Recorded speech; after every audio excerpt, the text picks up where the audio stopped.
வணக்கம். நான் அகில பாரத விஸ்வகர்மா உறவுகளினுடைய பொதுச் செயலாளர் வழக்கறிஞர் ஆறுமுகராஜ்.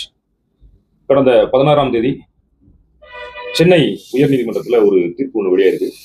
அதாவது தென்னிந்திய செங்குந்த மகாஜன சங்கம், திருச்செங்கோடு வட்ட கொங்கு வேளாளர் சங்கம், தி புவர் எஜுகேஷனல் ஃபண்ட், இந்த 3 அமைப்புகளும் சென்னை உயர்நீதிமன்றத்தில் ஒரு வழக்கு தொடுத்திருக்காங்க. அதாவது தென்னிந்திய செங்குந்த மகாஜன சங்கத்தினுடைய நிர்வகிக்கக்கூடிய பொறுப்பை தனி அதிகாரி ஒருவரை தமிழக அரசு நியமித்ததை எதிர்த்து தொடரப்பட்ட வழக்கு. அதுல இந்த பல்வேறு வழக்குகள் அந்த 3 தரப்பினரையும் சேர்த்து ஒரு காமனான ஒரு ஆர்டரை பாஸ் பண்ணி, காமனான ஒரு பொதுவான உத்தரவு. அந்த பொதுவான உத்தரவு என்னன்னா, குழந்தைகளுக்கு பாடம் சொல்லிக் கொடுக்கக்கூடிய பள்ளிக்கூடத்தின் பெயரில் சாதிகள் இருக்கலாமா அப்படிங்கிற ஒரு கேள்வியை உயர்நீதிமன்றம் எழுப்பியிருக்கிறது. அதன் பின்னர் சாதியை ஊக்கப்படுத்தும் சங்கங்கள் பதிவு சட்டத்தின் கீழ் பதிவு செய்ய முடியுமா அப்படிங்கிற வினாவையும் உயர்நீதிமன்றம் எழுப்பியிருக்கிறாங்க.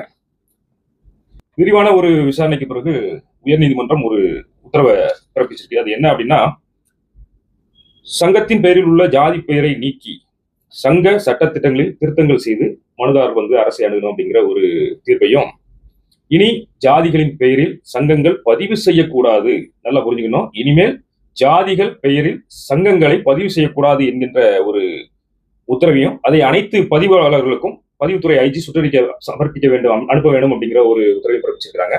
அது போல முன்பே ஜாதிகளின் பெயரில் சங்கங்கள் வைத்திருப்போர் ஜாதி பெயரை நீக்கி சட்ட திருத்தங்களை சங்கங்கள் திருத்த செய்ய வேண்டும் அப்படிங்கிற விதியையும் உத்தரவையும் பிறப்பிச்சிருக்கிறாங்க. அப்படி ஜாதி பெயரை நீக்கி சங்கங்களை மீண்டும் புதுப்பிக்காத சங்கங்கள் அனைத்தும், நல்லா புரிஞ்சுக்கணும், ஜாதிகள் பெயரை நீக்கி சங்கங்களை புதுப்பிக்காத அனைத்து சங்கங்களும் சட்டவிரோதமான சங்கங்கள் அப்படின்னு சொல்லி அறிவிக்கப்பட வேண்டும் அப்படிங்கிற ஒரு திருத்தத்தையும் உத்தரவையும் பிறப்பிச்சிருக்காங்க. அதுபோக இன்னொரு விஷயம், ஜாதி சங்கங்கள் நடத்தும் பள்ளி கல்லூரிகளில் கல்வி நிறுவனங்களின் பெயர் பலகைகளில் ஜாதி பெயர் இருக்கக்கூடாது அப்படிங்கிற ஒரு விஷயத்தையும் உத்தரவா பிறப்பிச்சிருக்காங்க. அப்போ என்ன அர்த்தம் அப்படின்னா, இனிமேல் எந்த ஒரு சமுதாய சங்கங்களும் ஜாதி சங்கங்களும் நடத்துகின்ற பள்ளிக்கூடத்தின் பெயர், அதாவது உதாரணமா கல்லர் மேல்நிலைப்பள்ளி, மறவர் மேல்நிலைப்பள்ளி, விஸ்வகர்மா மேல்நிலைப்பள்ளி, இப்படி ஜாதி பெயரில் இருக்கக்கூடிய பள்ளிகளுடைய பெயர் பலகைகளில் ஜாதி பெயர் நீக்கப்பட வேண்டும் அப்படிங்கிறத வலியுறுத்தி சொல்லியிருக்கிறாங்க.